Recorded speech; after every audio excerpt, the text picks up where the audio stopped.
Answered on Quora.com on the 6th of May 2021. They are not obligated to fast while menstruating during the month of Ramadan. They, however, are obligated to make the missing ones up later on, when Tahiraht, clean. They, however, are not obligated for the missed prayers. Praying is to be performed 5 times a day and every day, while fasting is once in a year and only for 30 days. Although there is no categorical proscription against fasting for a menstruating woman in the Holy Qura'an, there is a Hadith often cited prohibiting it. Hadith. She cannot fast.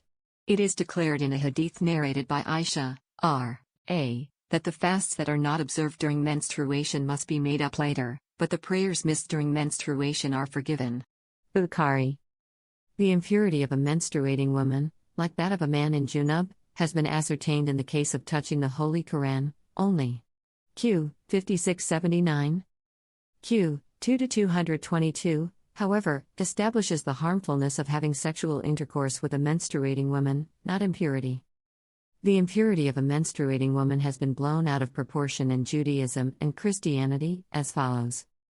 Jewish laws and regulations concerning menstruating women are extremely restrictive. The Old Testament considers any menstruating woman as unclean and impure. Moreover, her impurity infects others as well. Anyone or anything she touches becomes unclean for a day. When a woman has her regular flow of blood, the impurity of her monthly period will last 7 days, and anyone who touches her will be unclean till evening. Anything she lies on during her period will be unclean, and anything she sits on will be unclean. Whoever touches her bed must wash his clothes and bathe with water, and he will be unclean till evening. Whoever touches anything she sits on must wash his clothes and bathe with water, and he will be unclean till evening.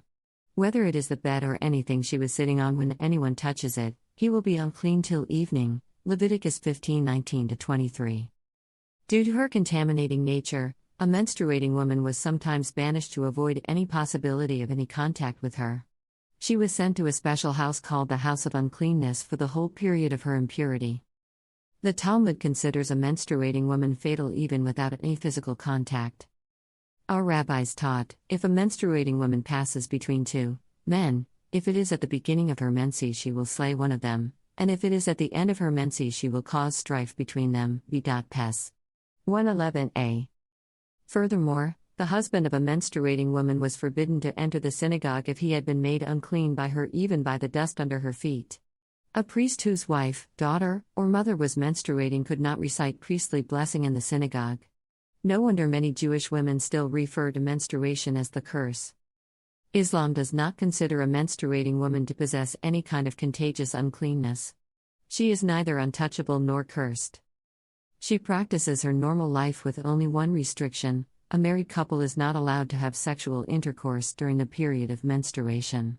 Any other physical contact between them is permissible. A menstruating woman is exempted from some rituals such as daily prayers and fasting during her period. Note: it is not based on any textual authority.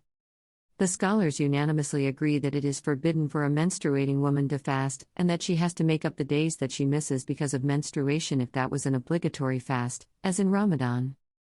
Note: the word unanimously is often abused as there is no authentication of it is generally available. They also agree that if she does fast, her fast is not valid. However, they differ as to why the fast of a menstruating woman is not valid. Some of them said that the reason is not known to us. Imam al-Haramain said, "We do not know why her fast is not valid, because purity is not a prerequisite for it." Al-Majmu, 2-386. Others said, the reason why Allah has forbidden menstruating women to fast at the time of their period is out of mercy towards them, because the loss of blood weakens them, and if a woman were to fast when menstruating, she would be weakened both by menstruation and by fasting, in which case fasting would be an unfair burden and may even be harmful.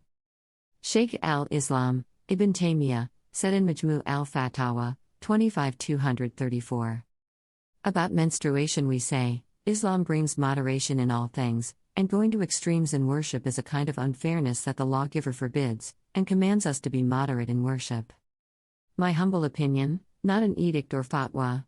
Since the lawgiver has not ordained a menstruating woman to refrain from fasting, praying, entering the mosque or reciting the Holy Qura'an, but touching by an impure man/woman. Also, that the purity is not a prerequisite for the above obligations. She, in the light of common sense, rationale, logic, and above all the text, may perform the above worship/acts, reposing her trust in Allah, the Almighty and All-Forgiving. Insha Allah. Read. https://shakir2.wordpress.com/2015/11/04/ cause a delay in prayers/ greater than ease of performance in the religion Islam. Read. https://wordpress.com/post/shakir2.wordpress.com/1305